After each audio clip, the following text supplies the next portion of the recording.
If Doom was id Software's equivalent to Mario in terms of popularity and success, then the Wolfenstein games would be Donkey Kong. While not as well recognized and perhaps less influential than Doom, Wolfenstein 3D got the ball rolling, and it's regarded as the first true FPS game.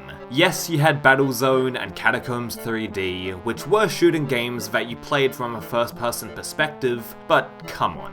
Wolfenstein was the game that evolved the genre forward into what it would be today. The Wolfenstein property nowadays is still going strong, even if Machine Games is working on it while id Software is developing new Doom games. Then again, since 2001, Wolfenstein has been outsourced to different companies, and Wolfenstein 3D was even a spiritual successor to the previous 2D stealth games by Muse Software. id Software got the license to make Wolfenstein games, and the rest is history. So Doom is talked about to death, and trust me, I'm no stranger to doing that, but I wanted to devote some time to discussing Wolfenstein 3D and how, if you look at it for what it is, the game is still a pretty competent arcadey action experience. It's three-dimensional. It's texture math. It's Wolfenstein.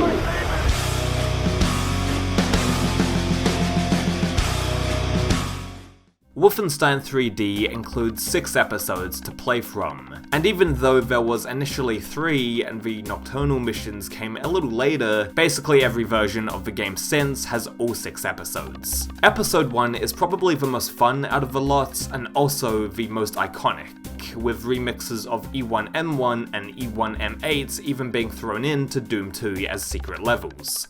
E1M1 is your standard intro map and throws the basic Nazi soldiers and their dogs at the player. What I love about Wolfenstein 3D is how the enemies are alerted by gunfire and they'll come find you if a shot is fired. Wolfenstein 3D is based on the classic 2D Castle Wolfenstein games that relied on stealth, and while you don't have to hide their bodies or anything, you still have to peek around cover and watch yourself since all of the Nazi soldiers are hit scanners. They were originally going to incorporate more stealth elements into the game, but that would have slowed down the pacing too much, and id wanted to stick to constant action instead. In the first level, you are able to grab the machine gun from the secrets, and it basically becomes the most useful weapon in the game. Even though there is a chain gun available later on in the episode, that has a tendency to eat up way too much ammo, and on the lower tier soldiers, I find it more valuable to just use a machine gun. As I've said before, you will also encounter German Shepherd dogs in episode 1, and they're the most easy enemy to deal with by far. They only have a close range attack and have to get near you to use it, obviously, so that gives you plenty of time to shoot the fucking thing. As for the Nazi soldiers, the basic ground ones only have a pistol to work with, and it's fairly straightforward to kill them. But on the highest difficulty, if you're not careful, they could end up fucking up your day. SS soldiers, the big blue guys, come later in E1M2, and they have a machine gun and more hit points to work with. They're not bad at all by themselves, or even with a small number of brown soldiers, but if there's a few SS guys firing all at once, you might need to then take some cover and pick them off systematically. The secret level in episode 1 can be found in the very first map, and it gives a little peek of what's to come in episode 2 with this purple texturing. This was probably pretty creepy in 1992, and it has an undead feeling about it, which perfectly links up with what we'll find later in the game. So episode 1 is pretty damn good, but out of every single id Software game, why the fuck does Wolfenstein 3D have the most levels? There are 10 maps, or floors as the game calls it, in each episode, totaling to 60 fucking levels to play through. Now don't get me wrong, I really enjoy Wolfenstein 3D, but the maze-like design in each level, especially in the later ones, makes this game's length drag on long enough. Speaking of mazes, the game is basically built around them, and of course also the combat encounters. If you haven't played Wolfenstein before, then you'll no doubt get lost the first time round, and even on subsequent playthroughs, it's still hard to keep track of where to go in every single level. Along with the mazes and trying to get from point A to point B, the game is also littered with secrets containing ammo, health, weapon pickups, and treasure. At the end of every level, as you probably all know by now, there's a tally counting the treasure that you have collected. The Doom equivalent of this would be the items tally, but at least the health vials and armor shards that you collect in Doom have a practical benefit. With Wolfenstein 3D though, the only bonus you get from collecting treasure is points that count towards an extra life if you reach 40,000. Yeah, if you thought Doom was an arcade shooter, then Wolfenstein is like that 10 times over, and it fully embraces that. I love how this game revels in the fact that it's a video game and nothing is taken that seriously, and even though Doom continues this, Wolfenstein feels even more over the top in retrospect. Anyway, there are physical one-ups that you can collect in levels, and they do have a practical benefit with restoring some of your health and ammo. However, I don't believe getting an extra life from points grants you the additional health and ammo, but I could be wrong though. Either way, if you're playing Wolfenstein 3D in the 21st century, you're probably saving your game, and the extra lives are completely unnecessary. Episode 1 finishes with a boss fight against Hans Gross. He's easy, just pop in and out of cover and blast him with the chain gun. Then you will see the cutscene of BJ escaping Castle Wolfenstein. Yeah! Now that is a video game ending if I ever saw one. Although we have 5 other episodes to cover, and episode 2 is no doubt the low portion of the game.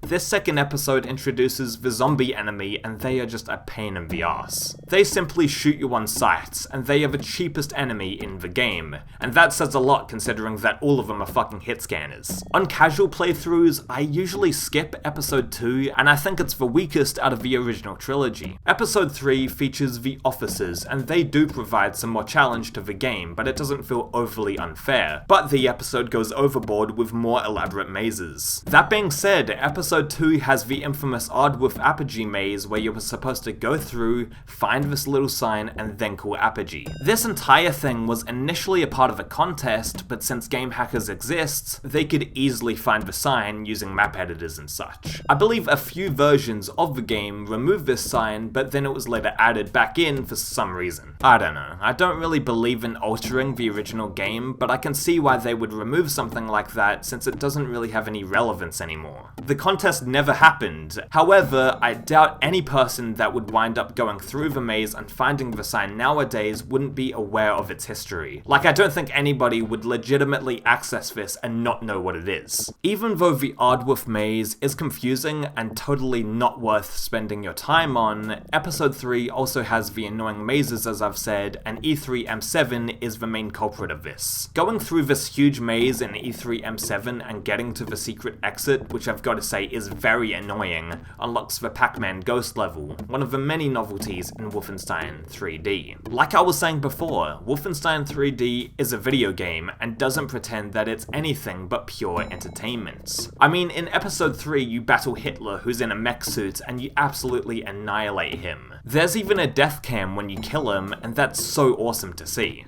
In later id Software games, they also fully embrace the contrivances of a video game, specifically with the Super Mario platforming in Doom Eternal. Why are there fire sticks and fireballs during this platforming section? Who cares? It's a video game, and if it's enjoyable, then it doesn't really matter, at least with these type of games. I love this mentality, and I believe that all started with Wolfenstein 3D. You have BJ's face that gets more and more bloody when you get damaged, and he frequently alters his facial expression. And also, there is a cartoon quality to all of the enemy designs. I mean, look at each of the bosses and even the Hitler ghost that shows up in episode 3.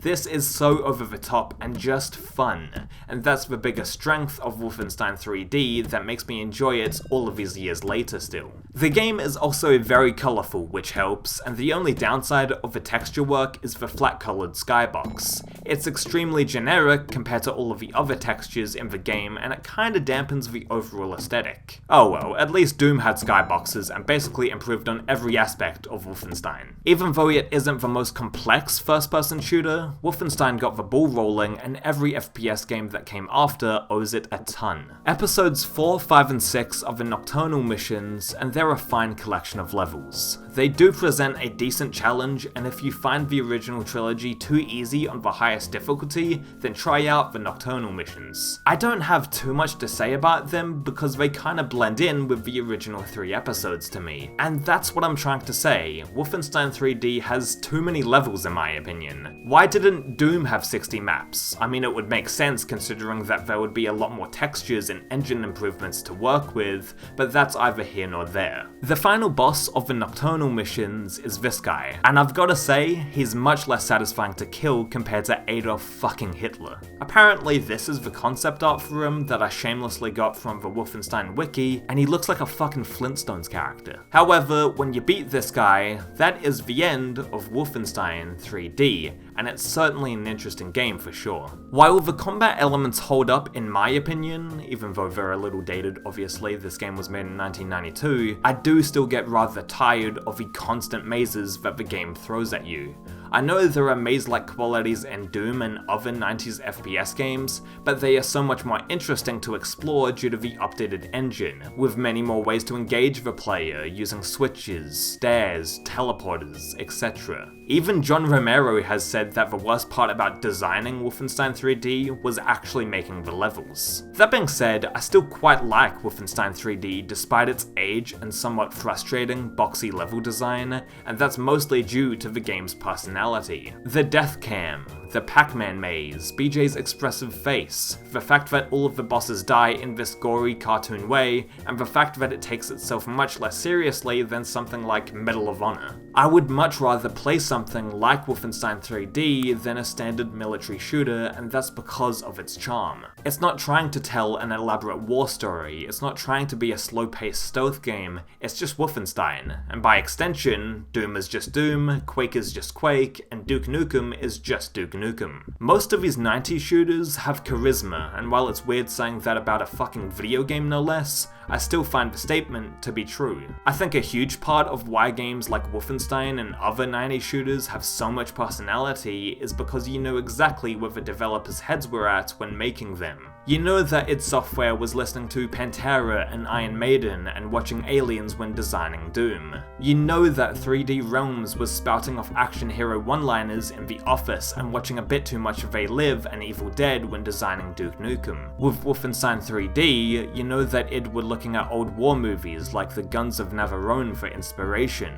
That is how Wolfenstein 3D, grandfather of all first-person shooters and still a crowning achievement of the gaming industry, came into existence. And despite its age, it's a pretty solid time, so get psyched.